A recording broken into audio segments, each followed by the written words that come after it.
सर्व परिवाराचे सदस्य जे आहेत ते सर्व समाजकारणाशी राजकारणाशी जोडलेले आहेत.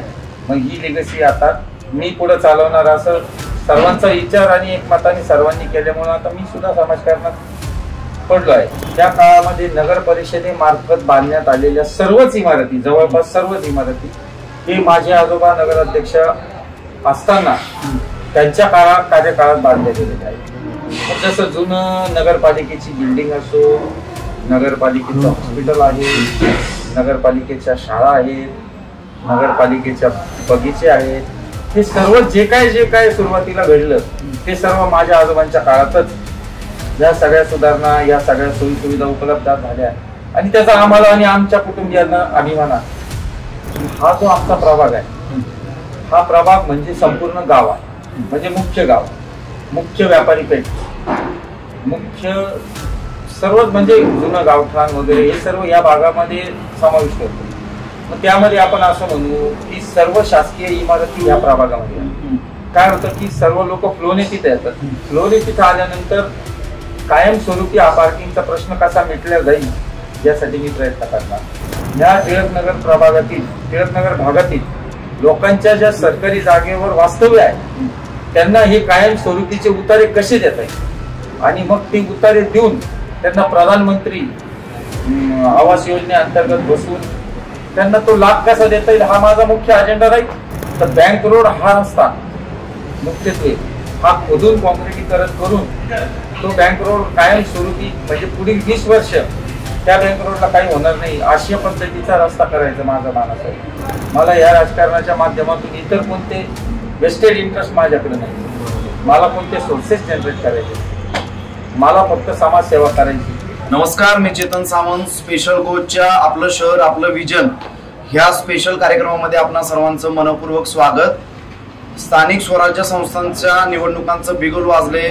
ज्या निवडणुकांना मिनी मंत्रालय म्हटलं जातं त्या निवडणुकांची रणधुमाळी सुरू झाली. कार्यकर्त्यांची निवडणूक ज्याला समजलं जातं त्या निवडणुकांचा माहोल सगळ्या राज्यभरामध्ये सुरू झालाय आणि त्याचाच एक भाग म्हणून आज आपण कोपरगाव शहरामध्ये आलेलो आहोत आणि या ठिकाणच्या काही नगरसेवकांसोबत आपण हितगुज साधतोय आणि त्याचाच एक भाग म्हणून कोपरगाव नगरपालिका क्षेत्रातील प्रभाग क्रमांक 7 चे भाजप मित्र पक्षाचे अधिकृत उमेदवार श्री प्रसाद आडाव यांच्या सोबत आपण माझं शहर माझं विजन या माध्यमातून आपण त्यांचा एक छोटीशी मुलाखत घेणार आहोत आणि त्यांचं विजन काय त्यांच्या प्रभागाला घेऊन हे आपण आपल्या समोर मांडण्याचा प्रयत्न करणार आहोत.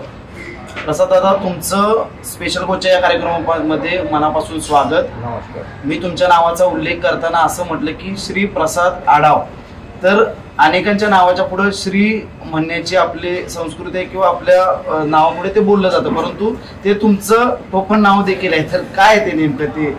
आता असं आहे की मूळ नाव माझं प्रसाद आहे, परंतु घरामध्ये माझ्या आई त्यांच्या निस्सिम भक्त होत्या आणि त्यामुळं एक महाराजांचा प्रसाद म्हणून माझा जन्म झाला असं त्यांना एक त्यांचं भावना झाली. त्यामुळे त्यांनी मला लहानपणापासून श्री हे नाव दिलं आणि त्यामुळं मी मित्र परिवारात, लोकांमध्ये, जनतेमध्ये, सर्वांमध्ये एक टोपण नाव माझं श्री असं. सगळ्या कोपरवासियांचे तुम्ही श्री झाला? हो, श्री झालं असं आहे. मला सांगा की तुम्ही ज्या कुटुंबातून येतात त्या कुटुंबाला समाजकारणाचा, राजकारणाचा मोठा वसा आणि वारसा आहे, तर नेमका काय तो वारसा आहे? तर असा आहे की सर्वप्रथम कोपरगाव नगर परिषदेचे सर्वात प्रथम लोकनियुक्त नगराध्यक्ष माझे आजोबा होते. तर आजही त्यांचा विक्रम असा आहे की आजही त्यांचा विक्रम नगर अध्यक्ष पदाचा आणि नगरसेवक पदाचा कोणीही मोडलेला नाही. सर्वात जास्त काळ नगराध्यक्ष आणि सर्वात जास्त काळ नगरसेवक राहण्याचा हा त्यांचा विक्रम आहे. त्यासोबतच माझे मोठे चुलते जगन्नाथ पाटील आढाव हे सुद्धा माझे नगराध्यक्ष होते. त्यानंतर विविध संस्थांवर, विविध पदांवर माझ्या आजोबांनी, माझ्या चुलते आणि माझ्या कुटुंबातील बऱ्याच सदस्यांनी काम केले. त्यामुळं राजकीय पण आणि सामाजिक पण असा दोन्ही आमच्या कुटुंबाला वारसा आहे. माझे भाऊ विजयराव आढाव माझी नगरसेवक होते. माझ्या वहिनी सौ वैशाली विजय आढाव या सुद्धा नगरसेविका होत्या. म्हणजे एकंदरीत आमच्या परिवाराला तो समाजकारणाचा राजकारणाचा वारसा आणि एक ती लेगसी आलेली आहे. त्यासोबत मी अजून एक गोष्ट सांगू इच्छितो. माझ्या आत्यांचे मिस्टर म्हणजे माझे आत्या मामा श्री अण्णासाहेब मस्के पाटील हे राहता तालुक्याचे आमदार होते. त्यानंतर ते माजी मंत्री पण आहेत, माजी पाटबंधारे मंत्री आहेत. म्हणजे असा आमच्या सर्व परिवारामधूनच एक सर्व परिवाराच्या सदस्य जे आहेत ते सर्व समाजकारणाशी राजकारणाशी जोडलेले आहेत. मग ही लेगसी आता मी पुढे चालवणार असं सर्वांचा विचार आणि एकमताने सर्वांनी केल्यामुळे आता मी सुद्धा समाजकारणात पडलो आहे. विशेष करून तुमच्या या कोपर गावच्या जडणघडणीत तुमच्या आजोबांचा एक विशेष उल्लेख बरेच लोक करतात. तर नेमकं त्यांनी कुठली पायाभरणी कोपरगावसाठी केली?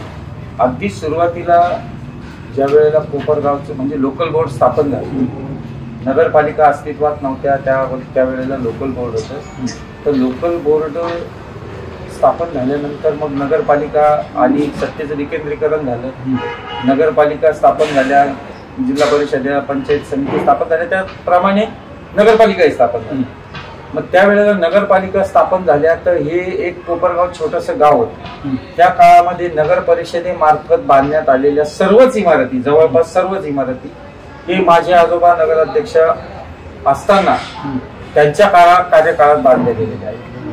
जसं जुनं नगरपालिकेची बिल्डिंग असो, नगरपालिकेचं हॉस्पिटल आहे, नगरपालिकेच्या शाळा आहेत, नगरपालिकेच्या बगीचे आहेत, हे सर्व जे काय सुरुवातीला घडलं ते सर्व माझ्या आजोबांच्या काळातच या सगळ्या सुधारणा, या सगळ्या सोयी सुविधा उपलब्ध झाल्या आणि त्याचा आम्हाला आणि आमच्या कुटुंबियांना अभिमान आहे. तुम्ही सांगताय तुमच्या कुटुंबियांना अभिमान आहे, तर आता तुम्हाला त्यांच्याच पावलावर पाऊल टाकून पुढे जायचं आहे. तर काय त्यांच्यापासून प्रेरणा घेऊन तुम्ही लोकांमध्ये आता जाताय? आता निवडणुकीला उभे राहिलाय तुम्ही, काय तुमच्या प्रभागाला घेऊन म्हणजे का तुम्हाला म्हणजे लोकांनी निवडून द्यायला पाहिजे असं वाटतं? नाही, आता मुळामध्ये ही निवडणूक लढवायचा, कारण मी आता स्वतः माझं डिप्लोमा इन सिव्हिल इंजिनिअरिंग असं माझं शिक्षण आहे. शिक्षण केल्यानंतर मी माझ्या व्यवसायात मग्न झालो आणि ते असतानाही सक्रिय राजकारणात आणि सक्रिय समाजकारणामध्ये सुद्धा माझा सहभाग आहे. मी कॉलेजमध्ये असताना सुद्धा कॉलेजच्या जीवनापासून राजकीय जीवनाला सुरुवात, राजकीय जीवनामध्ये सक्रिय राहून मी विधानसभा, नगरपालिका या विविध निवडणुकांच्या सुरुवातीला कार्यकर्ता म्हणून प्रचार करणे, झेंडे लावणे, म्हणजे सगळ्याच गोष्टी एक कार्यकर्ता जो करतो, जरी आमच्या घरामध्ये लेगसी असली तरी या सगळ्या गोष्टी मी केलेल्या आहेत. आणि त्यानंतर मग राजकारणामध्ये, सक्रिय राजकारणामध्ये आल्यानंतर मी ज्या वेळेला काँग्रेस पक्षामध्ये होतो त्यावेळेला राहुल गांधींनी एक निवडणुकीची पद्धत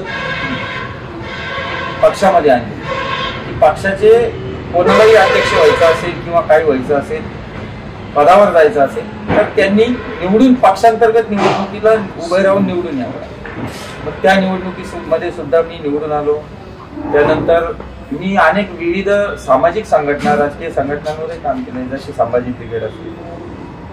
त्यानंतर राष्ट्रवादीच्या जीवनामध्ये प्रवास करत असताना मी युवक काँग्रेसचा, राष्ट्रवादी युवक काँग्रेसचा अध्यक्ष होतो. आणि असंच सगळंच सामाजिक कामामध्ये आणि राजकीय कामामध्ये सतत आवड असल्यामुळे या निवडणुकीला जनतेचा आग्रह असतो, मित्रपरिवाराचा आग्रह असतो, निवडणुकीला उभं राहण्याचा निर्णय घेतला. आता तुम्ही ज्या प्रभागातून निवडणूक लढताय, प्रभाग क्रमांक 7, तर तिथल्या प्रभागात तुम्ही राहत असल्यामुळे बहुतेक तुम्ही तिथेच राहता, तर तिथल्या समस्यांची तुम्हाला जाण असणार आणि त्या समस्याची उकल करायची किंवा सोडवण्यासाठीच तुम्हाला उभं राहायचं असं तुम्ही म्हणताय. तर नेमक्या कुठल्या समस्या आहेत तुमच्या प्रभागात? आता सर्वात महत्वाचा विषय असा आहे की हा जो आमचा प्रभाग आहे, हा प्रभाग म्हणजे संपूर्ण गाव आहे, म्हणजे मुख्य गाव, मुख्य व्यापारी पेठ, मुख्य सर्वच म्हणजे जुनं गावठाण वगैरे हे सर्व या भागामध्ये समाविष्ट होतं. मग त्यामध्ये आपण असं म्हणू की सर्व शासकीय इमारती या प्रभागामध्ये आहेत. त्यानंतर बहुतांशी बँका म्हणजे नॅशनलाइज असतील, प्रायव्हेट असतील, सहकारी असतील, या सर्व बँक सुद्धा या माझ्या प्रभागामध्ये मोडल्या जातात. सर्व शासकीय कार्यालय जसं तहसील इमारत असेल, मुख्य प्रशासकीय भवन असेल, नगरपालिका असेल, त्यानंतर नगरपालिकेचा दवाखाना असेल, अशा सगळ्याच, नगरपालिकेची लायब्ररी असेल, अशा सगळ्याच इमारती या माझ्या प्रभागामध्ये आहेत. त्यानंतर हा प्रभाग शहराच्या मध्यवर्ती भागात आहे आणि शहराच्या आणि प्रभागाच्या म्हणजे थोडक्यात प्रभागाच्या समस्यांबद्दल जर बोलायचं ठरलं तर हा मुख्य गाव असल्यामुळं, मुख्य रस्ते असल्यामुळं नागरिकांची वर्दळ, त्यानंतर तालुक्यातून येणाऱ्या नागरिकांची वर्दळ, शहरातून मुख्य भागात येणाऱ्या नागरिकांची वर्दळ प्रचंड असल्यामुळे सर्वप्रथम मला समस्या जाणवते ती बँक रोड, गुरुद्वारा रोडच्या पार्किंग बद्दल. तर इथं व्यापाऱ्यांची दुकानं, भाजी मार्केट अशा सगळ्या त्या गोष्टी तिथं आहेत, सगळ्या वस्तू आहेत, सगळे बाजारपेठ आहेत, या पेठ आहेत. तर त्याच्यामुळं त्यामध्ये काय होतं की सर्व लोक फ्लोने तिथे येतात. फ्लोने तिथे आल्यानंतर कायमस्वरूपी हा पार्किंगचा प्रश्न कसा मिटला जाईल यासाठी मी प्रयत्न करणार. कारण व्यापाऱ्यांच्या दुकानासमोर गाड्या लावून लोक बाजार करायला जातात किंवा काय म्हणजे असं सगळेच ते तिथे चित्र उभं राहतं. तर मग तो प्रश्न सॉल्व्ह करायसाठी ऑड इव्हन पार्किंग साठी काही करता येतं की काय हे मी नगरसेवक झाल्यावर माझ्या विचारात दिला. अजून कुठल्या समस्या आहेत प्रामुख्याने? तसेच माझ्या प्रभागामध्ये टिळकनगर हा भाग आहे. तर तिथं एकदम तो डेन्सिटीचा डेन्स भाग असल्यामुळं, डेन्स पॉप्युलेशनचा भाग असल्यामुळं त्याच्यामध्ये नागरिकांची संख्या प्रचंड आहे आणि झोपडपट्टी चा थोडासा त्याच्यामध्ये समाविष्ट आहे आणि कॉम्पॅक्टेड जागेमध्ये अनेक लोक तिथे राहतात. तर त्या अनुषंगाने त्या भागातले प्रश्न माझ्यासाठी सर्वात महत्वाचे सोडवणूक म्हणजे त्या प्रश्नांची सोडवणूक करणं हे माझ्यासाठी फार महत्वाचं. त्यामध्ये आता असं आहे की टिळकनगर प्रभागामध्ये काही जागा या खाजगी आहेत आणि काही जागा या सरकारी आहेत. तर ज्या सरकारी जागा आहे त्या सरकारी जागांवर नागरिकांना रमाई आवास, इंदिरा आवास या योजनांचा लाभ घेणं शक्य नाही. तर मी मागेही आमच्या नेत्या आदरणीय सौ स्नेहलताताई कोल्हे व विवेक भैय्या साहेब यांच्याकडे पाठपुरावा केला होता की चंद्रशेखर बावनकुळे साहेब जे महसूल मंत्री आहेत त्यांच्याकडे आपण पाठपुरावा करू या टिळकनगर प्रभागातील, टिळकनगर भागातील लोकांच्या ज्या सरकारी जागेवर वास्तव्य आहे त्यांना हे कायम स्वरूपीचे उतारे कसे देता येईल आणि मग ते उतारे देऊन त्यांना प्रधानमंत्री आवास योजनेअंतर्गत बसून त्यांना तो लाभ कसा देता येईल हा माझा मुख्य अजेंडा राहील.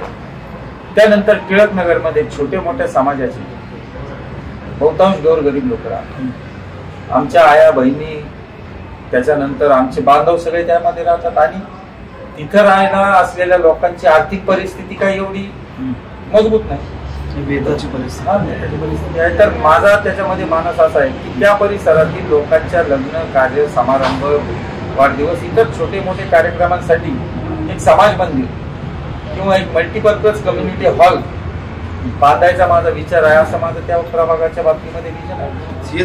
ह्याच मला प्रश्न विचारायचा आहे की तुम्ही आता लोकांकडे नेमक्या कुठलं विजन घेऊन जाताय की बाबा तुम्हाला लोकांनी निवडून दिल्यानंतर पुढच्या 5 वर्षांमध्ये तुम्ही ही कामं ठोसपणे कराल, असं कुठला विश्वास लोकांना देताय? ठोसपणे कराल म्हणजे प्रभाग क्रमांक 7 मध्ये मी तुम्हाला सांगितल्याप्रमाणे सर्व प्रशासकीय इमारती, सरकारी कार्यालय, बँका वगैरे लोक येतात. आज काही रस्त्यांची परिस्थिती आमच्या प्रभागातील खराब आहे.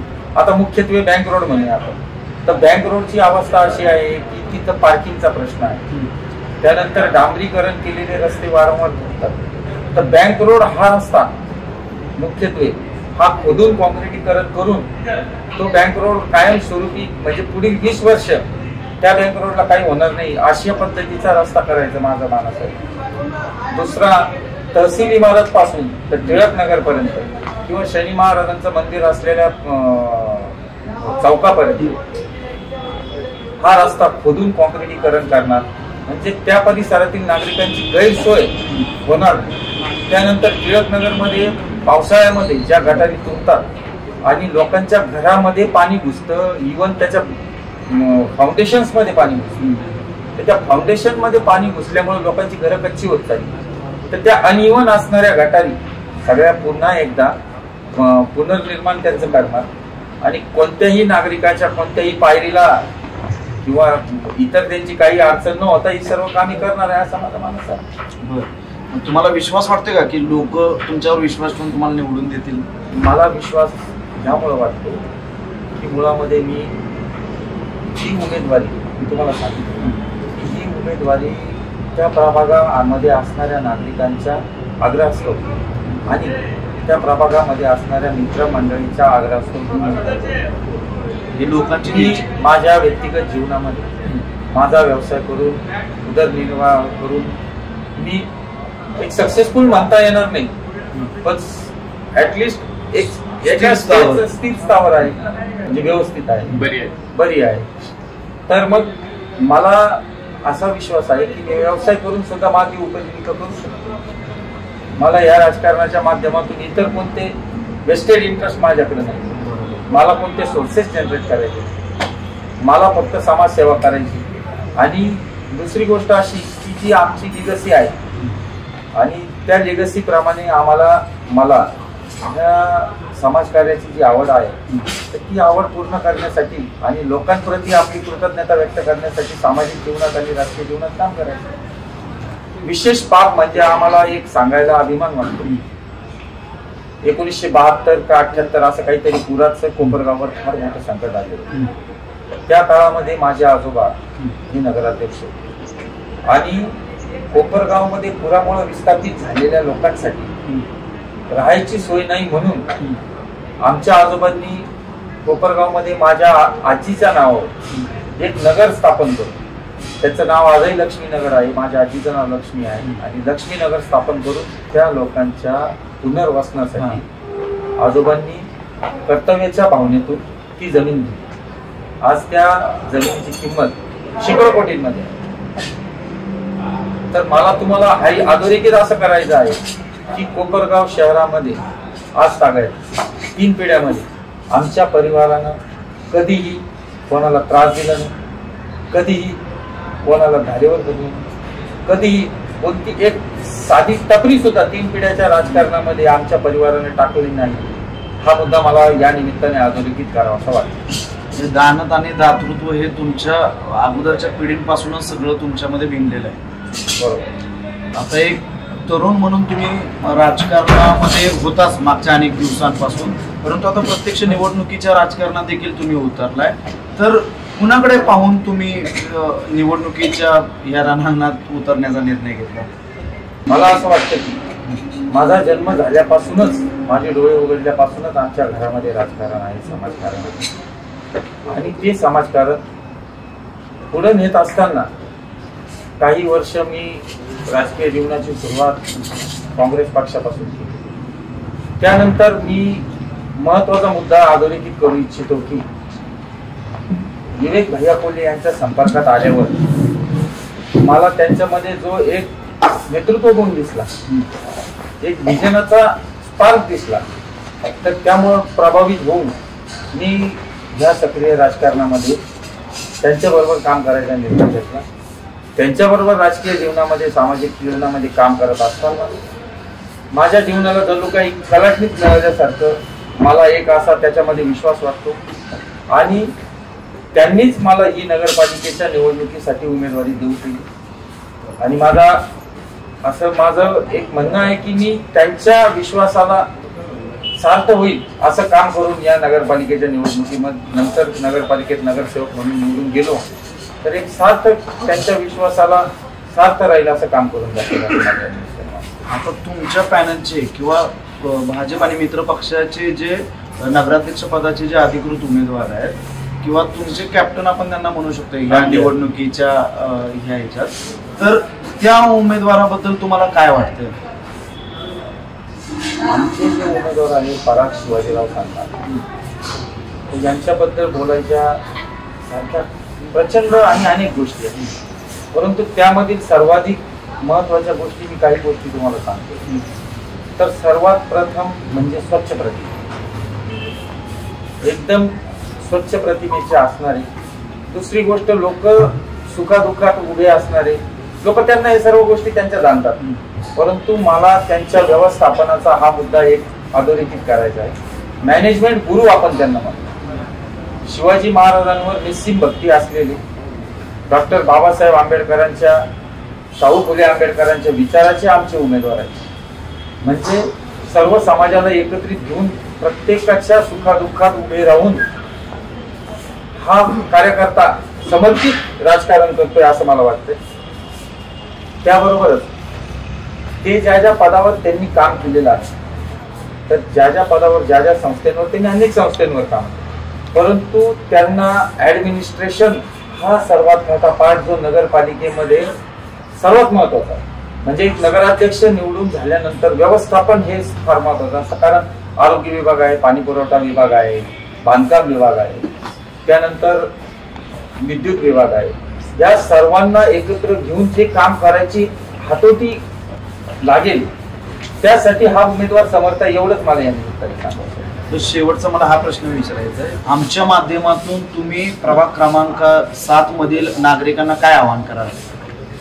मी प्रभाग क्रमांक 7 मधल्या नागरिकांना आवाहन करू इच्छितो की मी आणि माझ्या सोबत असणाऱ्या, मी स्वतःही वेल क्वालिफाईड आहे, वेल सेटल आहे, माझ्या सोबत असणाऱ्या माझ्या सहकारी भगिनी सौ सोनल अमोल आठवले या सुद्धा उच्च शिक्षित आणि एक आदर्श गृहिणी म्हणून काम करतात. तसेच आमच्या टीमचे कॅप्टन म्हणजे नगराध्यक्ष पदाचे भारतीय जनता पक्ष व मित्र पक्षाचे अधिकृत उमेदवार पराग सामनाथ साहेब, हे पण एक उच्च शिक्षित आहे.